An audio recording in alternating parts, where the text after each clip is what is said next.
नमस्कार, master stroke में आप सभी का बहुत बहुत स्वागत है। एबीपी न्यूज देख रहे हैं। मेरा नाम रुबिका लियाकत है। आज से चुनावी समर की शुरुआत हो चुकी है। पहले चरण में यूपी की 58 सीटों के लिए वोट डाले गए। यूपी में शाम 6 बजे तक वोटिंग हुई। 60.17% वोट डाले गए। ये वोटिंग परसेंटेज रहा। पिछली बार इन्हीं सीटों पर 64% वोट पड़े थे। चुनाव आयोग के मुताबिक मतदान शांतिपूर्ण रहा। चुनाव आयोग के मुताबिक किसी तरह की कोई हिंसा नहीं हुई। आयोग के मुताबिक कहीं भी मतदान रुका नहीं। आज के कम मतदान या मत प्रतिशत के संकेतों का हमने पूरा विश्लेषण आप लोगों के लिए तैयार किया हुआ है।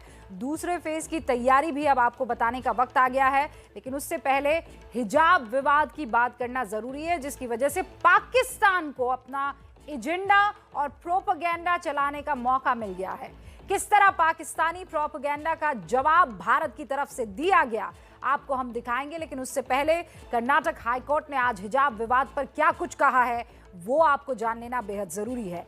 हाईकोर्ट ने स्कूल कॉलेज में फैसला न आने तक धार्मिक कपड़े पहनने पर पाबंदी लगा दी है। कोर्ट ने कहा है कि स्कूल कॉलेज खोलने का आदेश जारी करेंगे, लेकिन जब तक इस मसले की सुनवाई जारी रहती है तब तक किसी भी छात्र को धार्मिक कपड़े पहनने की जिद नहीं करनी चाहिए। सोमवार को दोपहर 2:30 बजे इस पर सुनवाई एक बार फिर शुरू हो जाएगी। और इसीलिए देखिए, भारत एक लोकतांत्रिक देश है। कानून व्यवस्था के मुताबिक देश चलता है। मामला कोर्ट में है, जल्दी ही इस पर फैसला आ जाएगा। लेकिन पाकिस्तान को इसमें भारत की छवि खराब करने का एक मौका दिखता है। वहां की मीडिया से लेकर सरकार तक इस काम में जुट जाते हैं। लेकिन पाकिस्तान को समझना होगा कि ये हिंदुस्तान है। यहाँ का सामाजिक ताना बाना बेहद मजबूती से एक दूसरे से जुड़ा हुआ है। उनके भड़काने से ये नहीं टूटने वाला है। भारत की तरफ से पाकिस्तान को खरी खरी सुना दी गई है, एक बार नहीं 100 मर्तबा। और न सिर्फ मेजॉरिटी पॉपुलेशन की तरफ से, बल्कि अल्पसंख्यकों की तरफ से, जिनको वो अकलियत कहते हैं।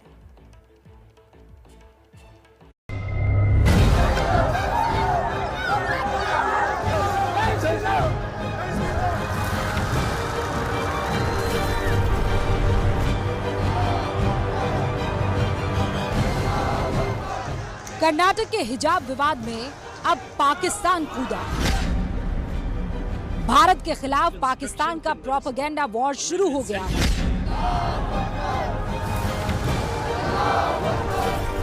पाकिस्तानी प्रोपेगेंडा में मीडिया के साथ पाकिस्तानी सरकार भी शामिल है।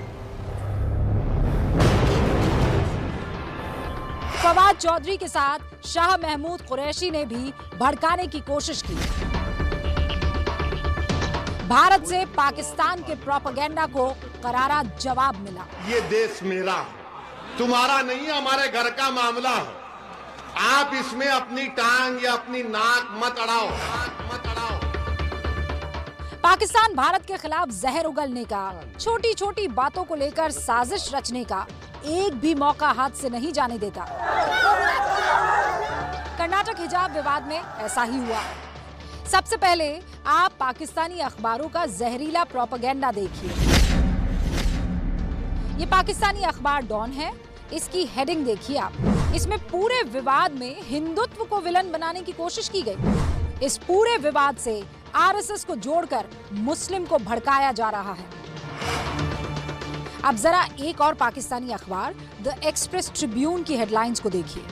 मुस्लिम छात्रा आरएसएस के गुंडे से भिड़ गई। यहाँ भी हिंदुत्व को विलन बनाने की कोशिश की गई है। ये वो पाकिस्तान है जिसके यहाँ लड़कियों और महिलाओं के हक और उनके मानव अधिकारों की कोई परवाह नहीं होती।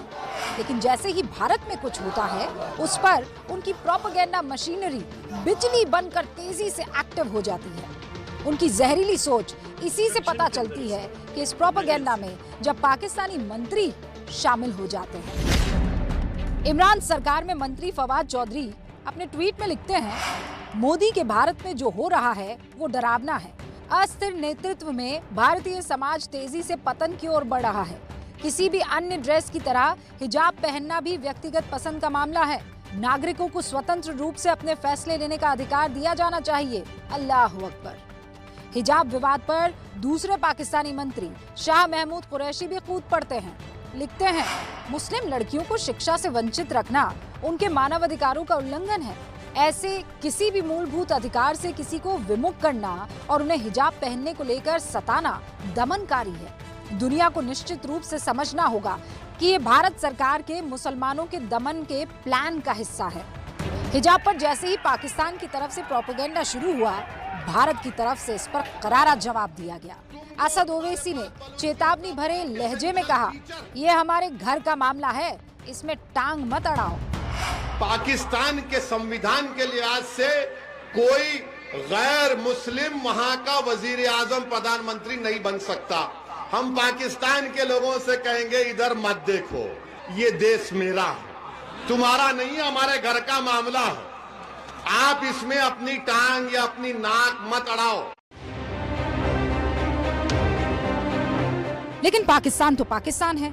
विवाद को और भड़काने के लिए उसने इस्लामाबाद में भारतीय प्रभारी द फैज को विदेश मंत्रालय में बुलाया और भारत में मुस्लिम छात्राओं के हिजाब पहनने पर प्रतिबंध लगाने पर गंभीर चिंता व्यक्त की। यानी कुल मिलाकर पाकिस्तान की कोशिश अंतर्राष्ट्रीय स्तर पर भारत की छवि को खराब करने की है। भारत की सरकार की तरफ से ये साफ कर दिया गया कि पाकिस्तान अपने यहाँ के बदतर हालातों को पहले देख ले।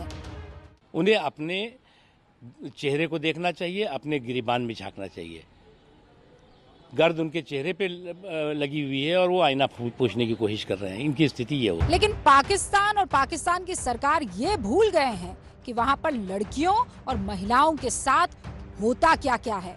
वहाँ पर किसी अल्पसंख्यक लड़की की हिम्मत भी ना होगी, जैसा कर्नाटक की मुस्कान खान ने किया, क्योंकि वहाँ पर उनकी कोई सुनवाई नहीं होती है।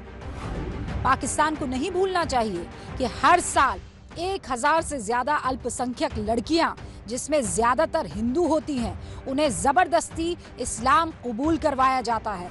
नाबालिग लड़कियों की शादी जबरदस्ती करवाई जाती है। उनके परिवारों को उनसे मिलने नहीं दिया जाता है।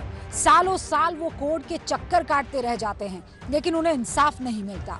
दुनिया भर की मीडिया और खुद पाकिस्तानी मीडिया इसे लेकर कई बार सवाल उठा चुके हैं, लेकिन वहाँ अल्पसंख्यकों की कोई सुनवाई नहीं होती। खुद पाकिस्तान के लोग कर्नाटक हिजाब विवाद के बाद इसे लेकर सवाल पूछ रहे हैं। दूसरे की तो हमें वो बड़ी जल्दी नजर आती है कमजोरी। तो जाहिर है कि हम कई भारत में जुल्म हो रहा है, मुसलमानों पर जुल्म हो रहा है। अब आप मुझे बताइए कि जब हमारे यहाँ से खबरें जाती होंगी कि सिंध में एक 13 साल की बच्ची है या 12 साल की बच्ची है हिंदू, जिसको उठा लिया गया है और उसकी माँ को और उसके बाप को सिर्फ ये बताया गया कि वो तो मुसलमान भी हो गई और उसने शादी भी कर ली है। तो जब ये वाली खबरें भारत में लोग सुनते होंगे या बाकी दुनिया में लोग सुनते होंगे, तो हमारे बारे में क्या सोचते होंगे? जाहिर सी बात है, पाकिस्तान पहले अपने घर में अल्पसंख्यकों पर हो रहे जुल्म को ठीक करे, उनके हक और हुकूक की रक्षा करे, भारत के अंदरूनी मामलों में दखल देना बंद करे। भारत की आवाम सक्षम है, समझदार है, वो अपने मसले बेहतर तरीके से हल कर सकती है और इसके लिए कुछ ज्यादा करने की जरूरत नहीं है। एक लाइव टेस्ट हो जाना चाहिए। पाकिस्तान में जो माइनॉरिटीज हैं, यानी जो हिंदू हैं, सिख हैं, उनसे पूछा जाए कि क्या वो जमीन छोड़ना चाहते हैं, वो फौरन मान जाएंगे। और यहाँ के अल्पसंख्यकों से पूछिए कि क्या वो हिंदुस्तान छोड़ना चाहेंगे, तो वो आपका गिरेबान पकड़ लेंगे। मास्टर स्ट्रोक में अब बात वोटिंग की करेंगे। पिछली बार की तुलना में इस बार वोटिंग कम हुई है। वोटिंग का ट्रेंड बहुत महत्वपूर्ण माना जाता है, क्योंकि ये कहा जाता है कि ज्यादा वोटिंग सरकार हटाने के लिए होती है, लेकिन वोटर अगर उदासीन है तो फिर सरकार पर उसका गुस्सा ज्यादा नहीं निकलता है। आज की जो वोटिंग है उससे क्या संदेश निकल रहा है, इसी पर बात करनी है। अलग अलग जिलों की अगर बात करूं तो शामली में पिछली बार 68% वोट पड़े थे, इस बार 69% वोट पड़े हैं। मुजफ्फरनगर में इस बार शाम 6 बजे तक 65%, मेरठ में 61%, बागपत में 61%, गाजियाबाद में 55%, हापुड़ में 61% और गौतम बुद्ध नगर में 57%, बुलंदशहर में 61%, अलीगढ़ में 60%, मथुरा में 63% और आगरा में भी 60% मतदान हुआ है। इस तरह से पहले चरण में शाम 6 बजे तक यूपी की 58 विधानसभा सीटों पर 60% मतदान हुआ।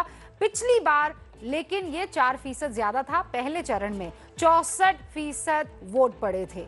वोटिंग कम हो या ज्यादा, अच्छा ये भी बता दूं कि हमने जो लास्ट चेक किया था उसके मुताबिक 60% है। अभी आखिरी जो वोटिंग परसेंटेज है उसका हम भी इंतजार कर रहे हैं। थोड़ा सा इसमें फर्क मामूली सा हो सकता है, उससे ज्यादा नहीं।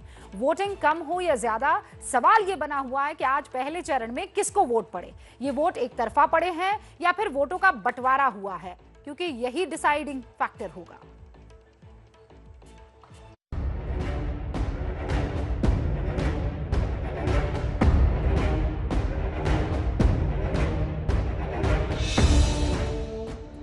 पहले चरण की 58 सीटों पर आज बम्पर वोट पड़े।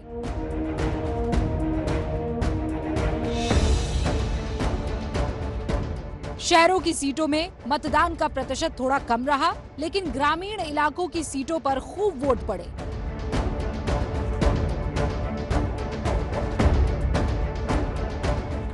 अब ये तो 10 मार्च को ही पता चलेगा कि आज की 58 सीटों में किस पार्टी ने बाजी मारी है। लेकिन समाजवादी पार्टी के अखिलेश यादव दावा कर रहे हैं कि 10 मार्च वाला नतीजा आज ही यानी 10 फरवरी को आ गया है। कोई ताली नहीं बजाएगा। जो फैसला जनता को और हमें आपको देखने को मिलता 10 मार्च को, वो 10 फरवरी को जनता ने दे दिया। गठबंधन की सरकार बनने जा रही है। गठबंधन को ऐतिहासिक किसान, गरीब, मजदूर, नौजवान, व्यापारी, हर वर्ग के लोगों का समर्थन मिला है। ये डबल इंजन की सरकार ने उत्तर प्रदेश में भ्रष्टाचार को डबल गुना बढ़ाने का काम किया है। हालांकि बीजेपी के अपने दावे हैं। योगी आदित्यनाथ ने आज सहारनपुर की रैली से ही ऐलान कर दिया था कि ये बम्पर वोटिंग बीजेपी के पक्ष में हो रही है। भारी संख्या में माताएं बहनें चुनाव मतदान के लिए निकल रही हैं। उनके मन में एक ही भाव है कि भारतीय जनता पार्टी की डबल इंजन की सरकार ने सुरक्षा दी है, इसलिए माताएं बहनें भारी संख्या में भारतीय जनता पार्टी को मतदान के लिए निकल रही है। पहले चरण में ऐसी सीटें ज्यादा थी जहां मुस्लिम वोटरों का प्रभाव है। इन सीटों पर भी जमकर वोटिंग हुई। सुबह से ही वोटर पोलिंग बूथ पर पहुंच गए थे। कुछ तो खुलकर बोल रहे थे, लेकिन ज्यादातर अपने पत्ते नहीं खोल रहे थे। ये बेरोजगारी है, बिजनेस है, गरीब आदमी है। यहाँ पर बेरोजगारी है, किसानों के हित का चुनाव है, गरीबों के हित का चुनाव है। महंगाई होती है, पेट्रोल डीजल अगर बढ़ते हैं तो हर चीज का किराया बढ़ता है। बेरोजगारी, बिजली, सारी चीजें खराब है, एक भी सही ना। विकास, किसान, गन्ना, जिन्ना, ऐसे न जाने कितने मुद्दों के बीच फिलहाल पश्चिमी उत्तर प्रदेश में पहले चरण का मतदान हो गया। भारी मात्रा में मतदान भी हुआ और उसके साथ पार्टी के दावे और वादे पर जवाब भी दे दिया है। जनता ने अपना फैसला सुना दिया है और अब 10 मार्च तक इंतजार करना पड़ेगा उन 9 मंत्रियों को जिनके भाग्य का फैसला आज हो चला है। दिलचस्प होगा देखना कि आखिरकार अगले चरणों में इस चरण का क्या असर होता है। कैमरा पर्सन सूरज पांडे के साथ मनोज्ञा लोईवाल, मुजफ्फरनगर, एबीपी न्यूज।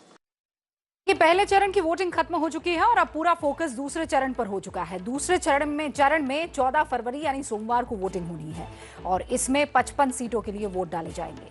पश्चिमी उत्तर प्रदेश का ये इलाका बहुत महत्वपूर्ण माना जा रहा है, क्योंकि अगर पहले चरण में जाट वोट महत्वपूर्ण थे तो इस दूसरे चरण में मुसलमान वोट निर्णायक माने जा रहे हैं। कुल 9 जिलों में वोटिंग है और हर जिले में मुसलमान 40 से 50% तक है। कुछ सीटें तो ऐसी है जहां मुस्लिम मतदाताओं की संख्या 65% तक है और इसीलिए यह चरण बहुत महत्वपूर्ण माना जा रहा है।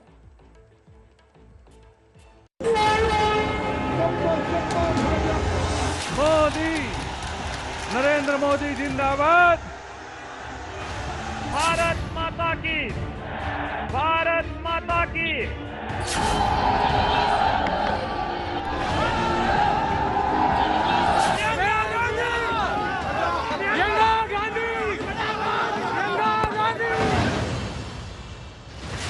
पहले चरण की वोटिंग पूरी हो गई है और नेताओं की सारी ऊर्जा अब दूसरे चरण में शिफ्ट हो गई है।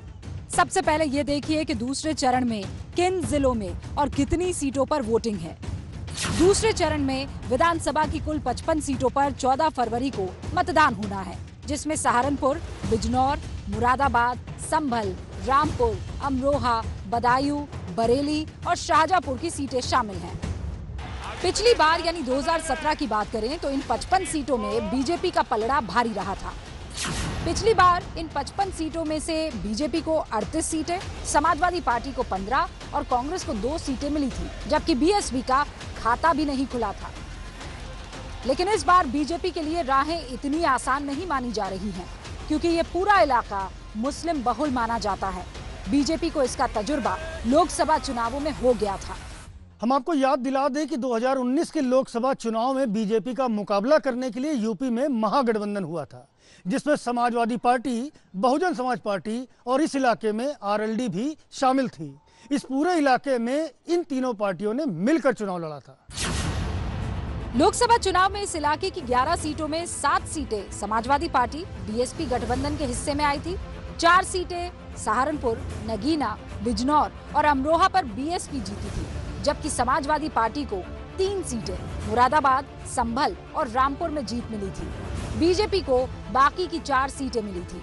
यानी 2019 में इस इलाके में मुस्लिम, जाट और दलित मतदाताओं के गठजोड़ का फॉर्मूला कामयाब रहा था।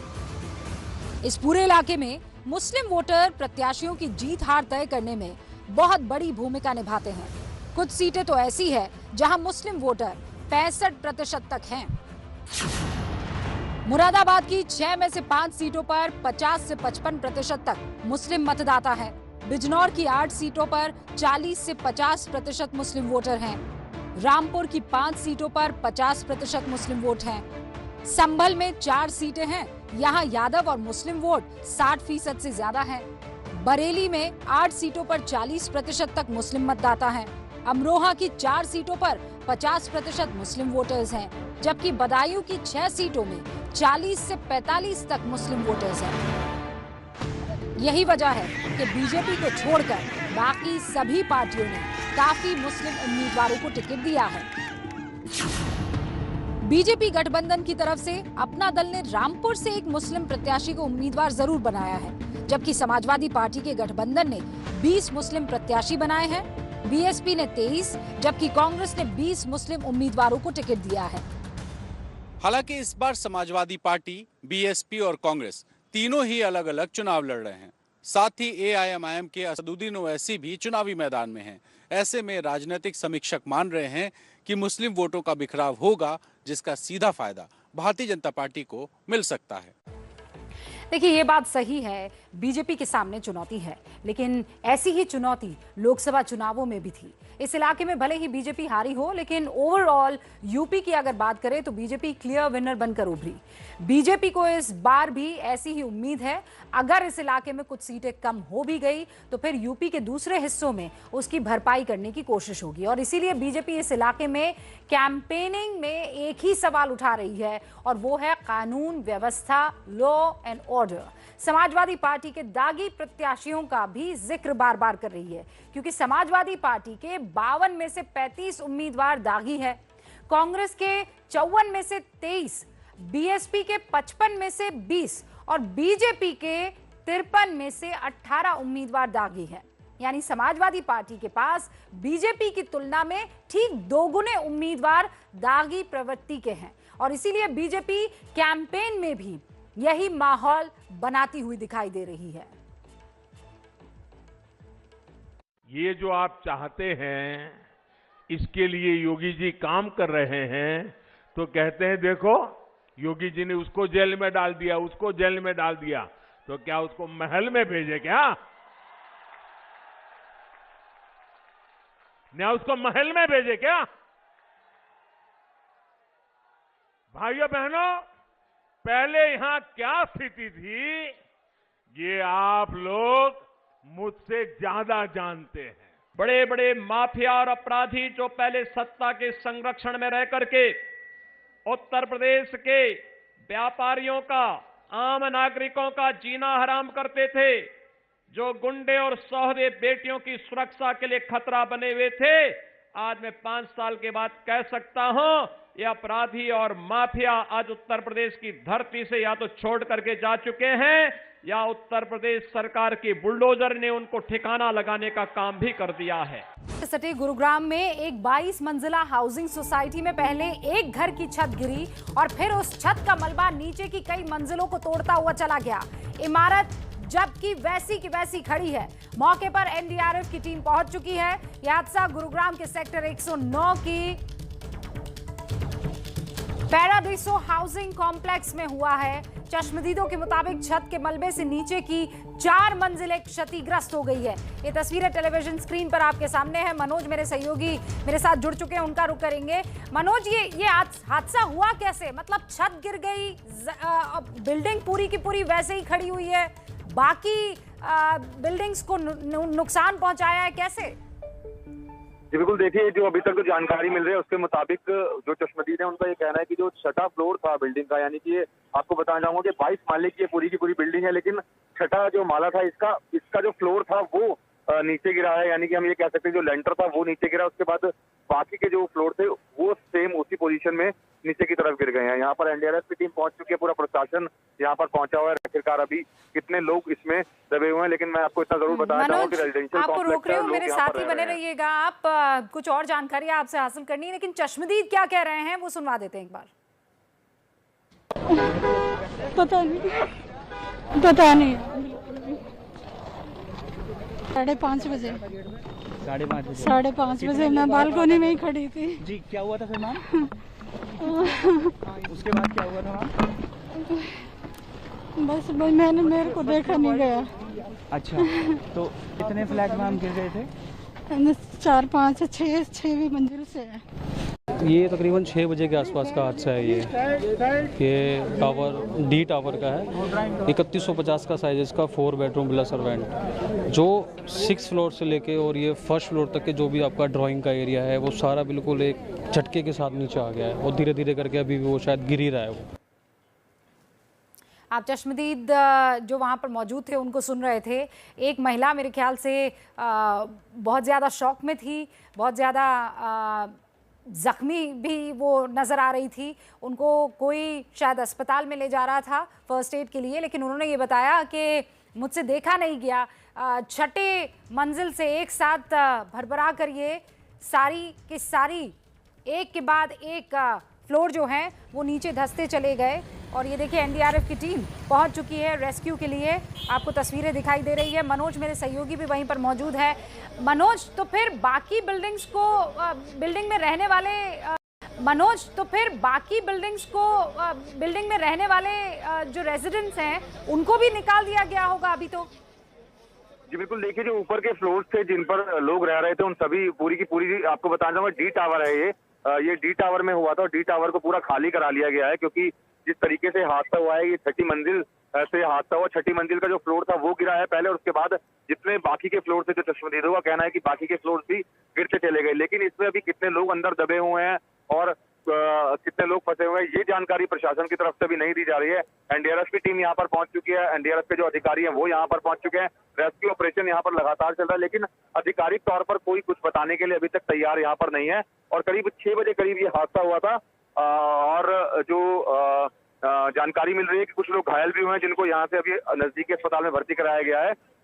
लेकिन अभी कितने लोग और दबे हो सकते हैं ये जानकारी साफ नहीं है। मनोज, आपको रोक रही हूँ क्योंकि तस्वीरें जरा दर्शकों को बता दें। ये देखिए सीढ़ी लगाई है फायर ब्रिगेड की तरफ से और एक एक करके एक एक मंजिल को शायद चेक किया जा रहा है। और ये एक और तस्वीर आप देखिए, ये देखिए आपको बालकनी से अंदर का हिस्सा दिखाई दे रहा होगा। अभी जो एक चश्मदीद थे वो यही कह रहे थे कि ये ड्राइंग रूम का हिस्सा था, ये छत गिरी और सारे दूसरे जो मकान थे उसके नीचे की मंजिलें थी उनको अपनी जद में लेकर सब कुछ नेस्त नाबूद कर दिया।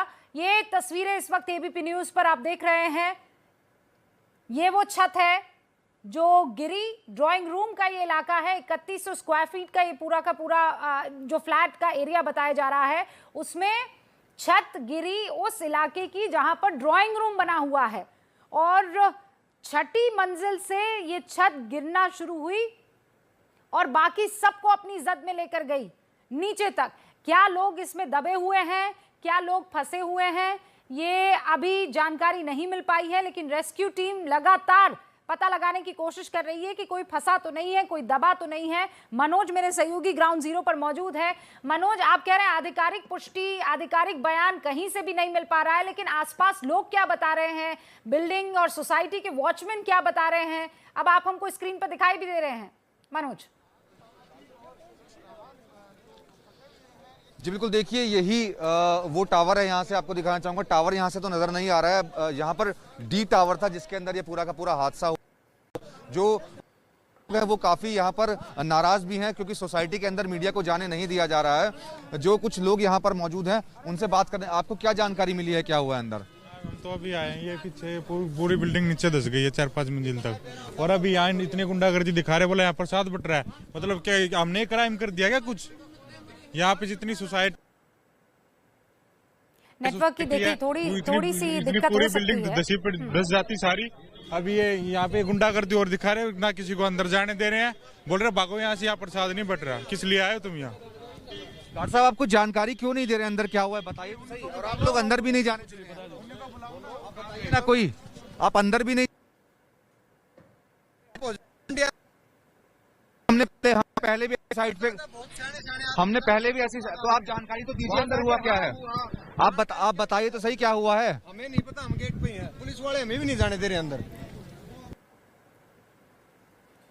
मैं फिर बता दूं, नेटवर्क का थोड़ा इशू होगा, लेकिन आप जितना देख और सुन पाए हैं आप समझ लीजिए सोसाइटी को बंद कर दिया है, गेटेड सोसाइटी है, वॉचमैन अंदर जाने की इजाज़त नहीं दे रहे हैं। हो सकता है कि RWA की तरफ से ये फैसला लिया गया हो कि किसी को अंदर आने की या यहाँ से बाहर जाने की इजाज़त ना दी जाए, लेकिन ये पहली ऐसी साइट होगी जहाँ पर आप जाकर और ये पता लगाने की कोशिश ना कर पाएँ कि हो क्या रहा है, आखिर ये छत गिरी तो गिरी कैसे। चलिए ये बाद में जांच का विषय हो सकता है, लेकिन क्या लोग दबे हुए हैं, क्या परिवारों को रेस्क्यू कर दिया गया है, रेस्क्यू किया जा रहा है, ये जो कुछ तस्वीरें ABP न्यूज़ के पास आई है वो आप स्क्रीन पर देख रहे हैं। लेकिन बाहर लोग तादाद में अब इकट्ठा होना शुरू हो चुके हैं क्योंकि वो जानना चाहते हैं, कई अपने दोस्तों के बारे में जानना चाहते हैं, कईयों के रिश्तेदार होंगे जिनके बारे में वो जानना चाह रहे होंगे। मनोज लगातार हमारे साथ बने हुए हैं। मनोज, ये कितनी पुरानी सोसाइटी है, ये बिल्डिंग कितनी पुरानी है, ऐसे कैसे हो गया कि मतलब छठी मंजिल पर मौजूद छत धस जाती है? जी बिल्कुल, देखिए ये तो लोगों से पता करना पड़ेगा कि ये सोसाइटी पुरानी बनी हुई है, सोसाइटी है जी, पुरानी सोसाइटी है ये। 2 साल ही हुए जी जी जी जी जी जी जी कंस्ट्रक्शन का काम काफी तेजी चला है, फटाफट तैयार हो गई थी। जी जी जी जी जी तो अभी जो क्या जानकारी मिली, आप कब से यहाँ पर खड़े हुए हैं? सोचने से खड़े हैं, लेकिन कुछ पता नहीं चल क्या हुआ है क्या नहीं। ये देखिए, जो लोगों का ये साफ तौर पर कहना है कि 2-3 साल पुरानी ही सोसाइटी है ये, और उसके बाद लोग यहाँ पर रह रहे थे। मेघा हमारे साथ मौजूद है। मेघा, क्योंकि मुझसे पहले यहाँ पर पहुंची थी। मेघा, अभी क्या जानकारी मिली आपको यहाँ पर? मेघा, अभी क्या जानकारी मिली आपको यहाँ पर? जानकारी वैसे आधिकारिक तौर पे कुछ भी पुष्टि नहीं की गई है, लेकिन जो बिल्डिंग हमने दिखाया अभी D ब्लॉक, उसके तकरीबन 22 माले थे और नीचे से 7 माले गिर चुके हैं। अंदर के विजुअल्स भी हमें कुछ मिले हैं, लेकिन डेथ क्या हुआ है अभी कुछ कहना मुश्किल है। हमारे सामने 10 एम्बुलेंस अंदर गए हैं, करीब 10 एम्बुलेंस, और 5 JCB की टीम अंदर गई है। हादसा कितना बड़ा है वो इस बात से ही देखा जा सकता है कि लगातार JCB और एम्बुलेंस जानकारी फिलहाल नहीं दिया गया है। अंदर के कुछ विजुअल्स मिले हैं जो थोड़े डिस्टर्बिंग है, कुछ बॉडीज हैं, पर फिर भी अभी कुछ भी आधिकारिक तौर पे हमें कहा नहीं गया, तो उसको कह पाना थोड़ा मुश्किल है। बिल्कुल, देखिए आधिकारिक तौर पर कुछ भी कह पाना मुश्किल है, लेकिन जिस तरीके से मेघा ने बताया कि 10 एम्बुलेंस यहाँ से निकल चुकी हैं, कहीं ना कहीं हादसा काफी बड़ा रहा होगा, क्योंकि रेजिडेंशियल सोसाइटी है, लोग यहाँ पर रह रहे थे। और बताया जा रहा है कि जो फ्लोर था, यानी कि जो ड्राइंग रूम का फ्लोर था, वो जो चश्मदीदों के मुताबिक 6 फ्लोर था, वो गिरा है। उसके बाद जो सारे फ्लोर थे वो नीचे गिर गए हैं। आप जो पहुंची चश्मदीदों ने और क्या क्या बताया यहाँ पर? मिली जानकारी के अनुसार इस बिल्डिंग जो है इसके खिलाफ 21 जुलाई को ऑलरेडी यहाँ के जो रेजिडेंट बिल्डिंग की उन्होंने केस किया था, पर पुलिस ने कोई एक्शन नहीं लिया। इनके उन्होंने केस किया था पर पुलिस ने कोई एक्शन नहीं लिया। पुलिस ने मामले को टाल दिया, जिसके ट्वीट्स वगैरह भी हमें मिले हैं जो हमने ऑलरेडी शेयर कर दिया। अगर उस दिन जो चश्मदीद है उनका कहना एक्शन लिया गया होता तो शायद आज इतना बड़ा हादसा नहीं होता। लोग आज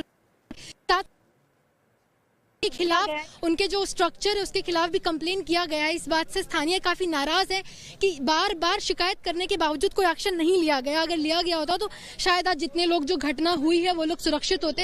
हालांकि अभी भी कुछ भी क्या हुआ है अंदर इसके बारे में कुछ कहना मुश्किल है। स्थानीय काफी नाराज है। देखिए, मेघा ने चश्मदीदों से बात की थी। चश्मदीदों ने ही बताया कि पहले भी कंप्लेंट की गई थी, यानी कि बिल्डिंग में कुछ दिक्कतें थी, बिल्डिंग में कुछ प्रॉब्लम थी। ये पहले से प्रशासन की नॉलेज में था और समय रहते प्रशासन ने कोई एक्शन नहीं लिया और लिहाजा जो चश्मदीदों ने बताया उसके बाद ये इतना बड़ा यहाँ पर हादसा हो गया। लेकिन आधिकारिक तौर पर कोई भी कुछ बताने के लिए तैयार नहीं है। वो नहीं उठा रहे हैं और ना ही कोई आधिकारिक तौर पर कुछ भी बताने के लिए तैयार है। लेकिन क्योंकि 10 एम्बुलेंस यहाँ से निकल चुके हैं, घायलों को यहाँ से ले जाते हुए देखा गया है, लोग यहाँ इस बिल्डिंग के अंदर रह रहे हैं, तो कहीं ना कहीं हादसा जो है वो काफी बड़ा रहा होगा। सर, ये रहा ट्वीट जिसको कंप्लेन किया गया, ट्वीट जिसको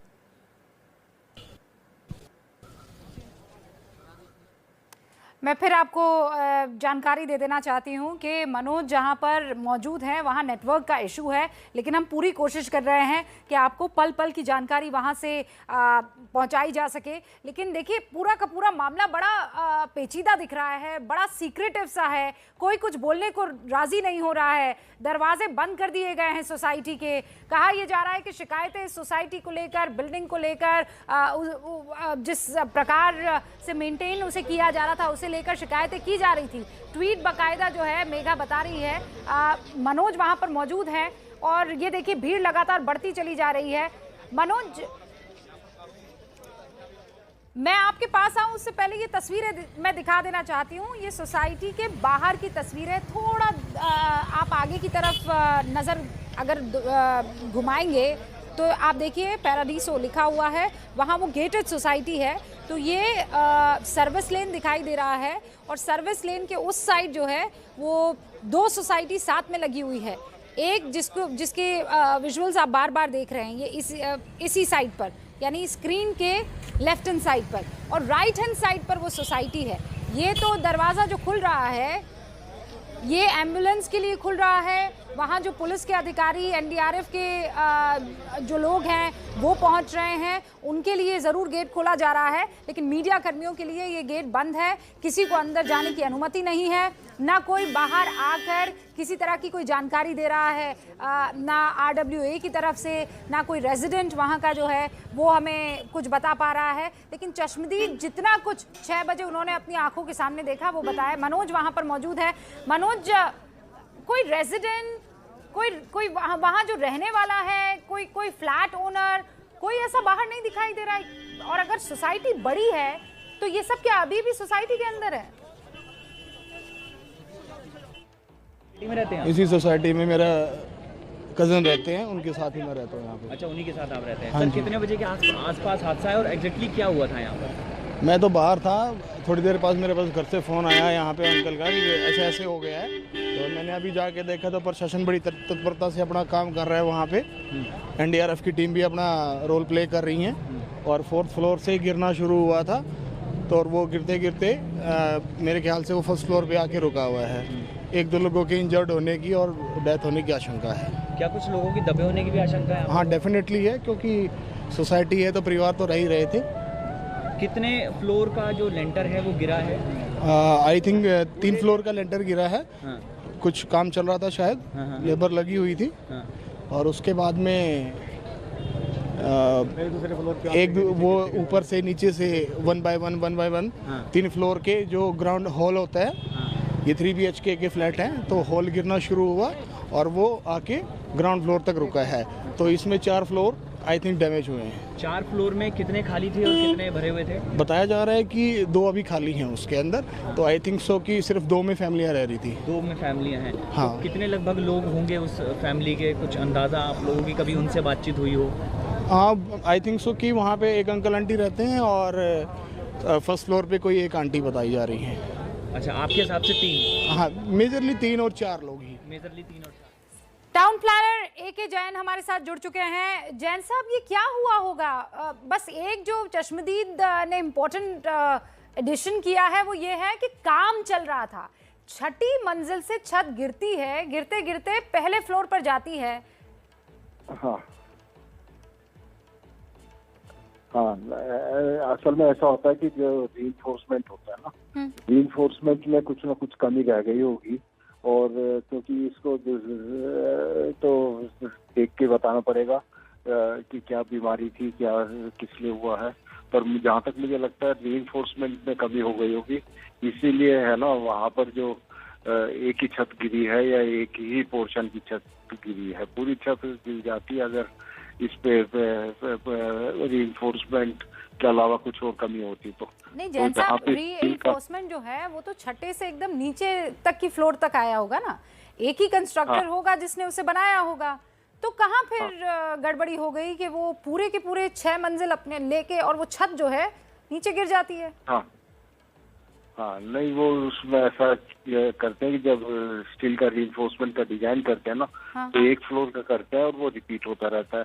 तो एक फ्लोर में अगर गड़बड़ी है तो वो जब डिजाइन करते हैं तो उसको जो सरिया बांधते हैं तो वो सारे फ्लोर्स में वो उन्होंने कर दिया है और किसी ने प्रॉपरली चेक नहीं किया होगा, जहाँ तक मुझे लगता है। जैन साहब, भाई अलग अलग मटेरियल से रीइंफोर्समेंट होता है, स्टील लगता है, कंक्रीट लगता है, किसमें गड़बड़ी आपको लग रही है हो सकती है? मतलब ठीक है, ये बड़ा हाइपोथेटिकल क्वेश्चन है, आप ग्राउंड जीरो पर मौजूद नहीं है, लेकिन ये बहुत आश्चर्यजनक है कि छत जो है एक सोसाइटी की वो गिरती है, बिल्डिंग वैसी की वैसी खड़ी है और ड्राइंग रूम वाला इलाका है, उसके ऊपर की छत है जो नीचे तक एकदम भरभरा कर गिरती है। हाँ, मैं समझ गया, आप ठीक कर रहे हैं। तो वही मुझे लगता है जब डिजाइन करते हैं ना तो उसमें एक फ्लोर का डिजाइन करते हैं कि सरिया कहाँ बंधेगा, कैसे बंधेगा। तो सरिया बांधने में जरूर कमी रह गई है, सरिया की रॉड्स वगैरह भी उन्होंने प्रॉपरली नहीं बांधी हुई और वो डिजाइन रिपीट करते चले गए। तो एक फ्लोर का अगर गड़बड़ हुआ तो वो सारा उसका असर नीचे तक हो गया उस फ्लोर पे।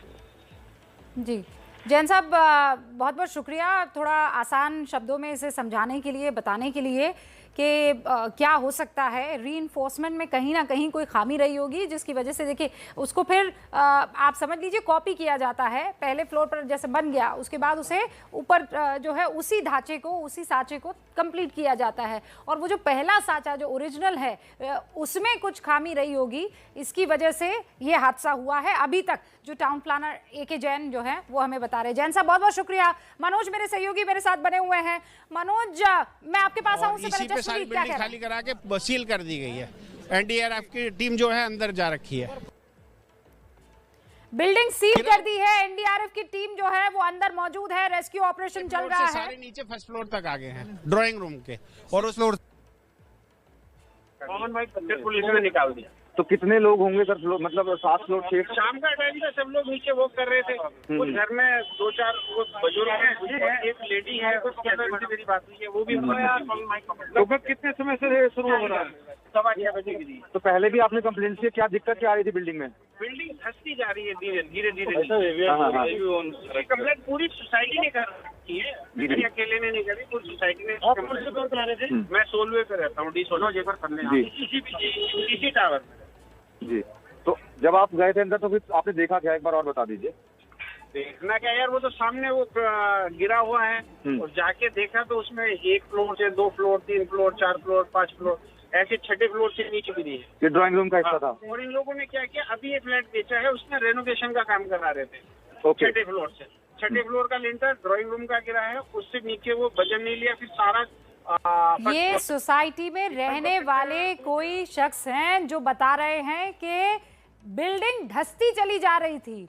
पूरी सोसाइटी ने कंप्लेन की थी बिल्डर से, लेकिन बावजूद उसके कोई कार्रवाई नहीं की गई। मेगा मेरी सहयोगी भी वहां ग्राउंड जीरो पर मौजूद है। मेगा, अब तक क्या जानकारी आप हासिल कर पाई हैं? जी रूबिका, मैं आपको बता दूं, पिछले 1 घंटे से मैं यहाँ ग्राउंड पे मौजूद हूँ। D block society D tower है जिसमें यह घटना घटी है। आप देख सकते हैं पीछे तस्वीरों में यही टावर है, सारी की सारी उसके टावर की लाइटें बंद कर दी गई है। यहाँ जो मौजूद जानकारी मिली है उसके हिसाब से तकरीबन 10 एम्बुलेंस लगातार यहाँ आ जा रही है, 10 एम्बुलेंस यहाँ आ चुकी है, साथ साथ लगातार जेसीबी भी यहाँ मौजूद है। घटना कितनी बड़ी है आप इस बात से अंदाजा लगा सकते हैं कि मीडिया या किसी को भी कोई अंदर जाने की इजाज़त नहीं मिल रही है। साथ साथ में सारी लाइटें बंद कर दी गई है ताकि कोई भी जानकारी मीडिया तक ना पहुँच सके। कुछ लोगों के दबे होने की बात है। यहाँ जो स्थानीय मौजूद हैं, जो लोग उसी बिल्डिंग में रहते हैं, ऊपर माले जैसे 22 मंजिल इमारत है जिसमें तकरीबन 16 माले और 17 माले में के जो लोग हैं उनसे बात करने पे पता चला है कि 21 जुलाई को इस बिल्डिंग की पहले भी कंप्लेन की गई, लेकिन पुलिस प्रशासन ने कोई भी एक्शन नहीं लिया। वो लोगों का कहना है कि अगर पुलिस ने एक्शन लिया होता तो शायद आज इतनी बड़ी घटना नहीं घटती। तमाम लोग यहाँ पे मौजूद हैं जिनका कहना है कि ये गलती पुलिस प्रशासन की है या बनाने वाले लोगों की जिन्होंने एक्शन नहीं लिया।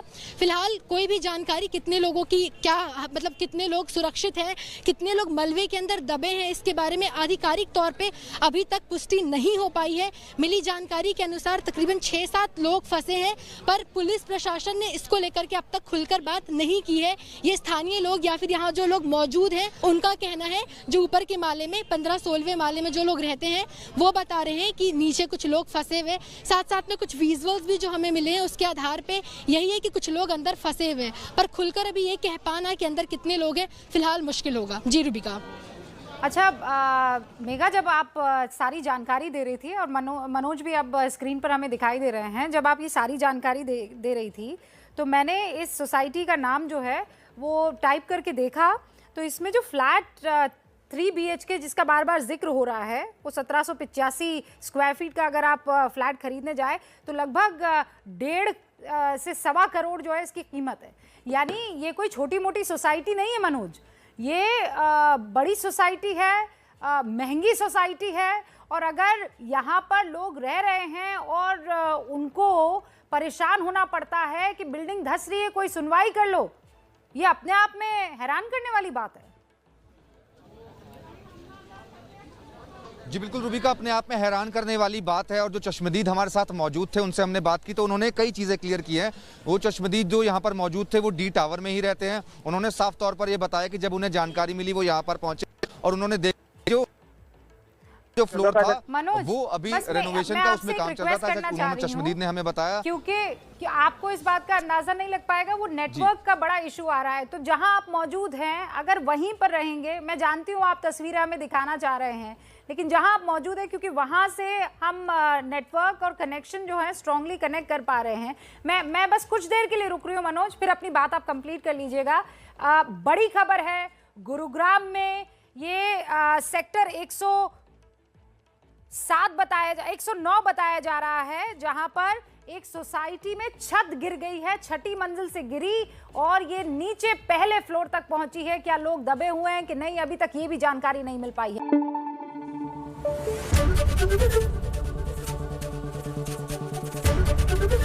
ABP न्यूज आपको रखे आगे।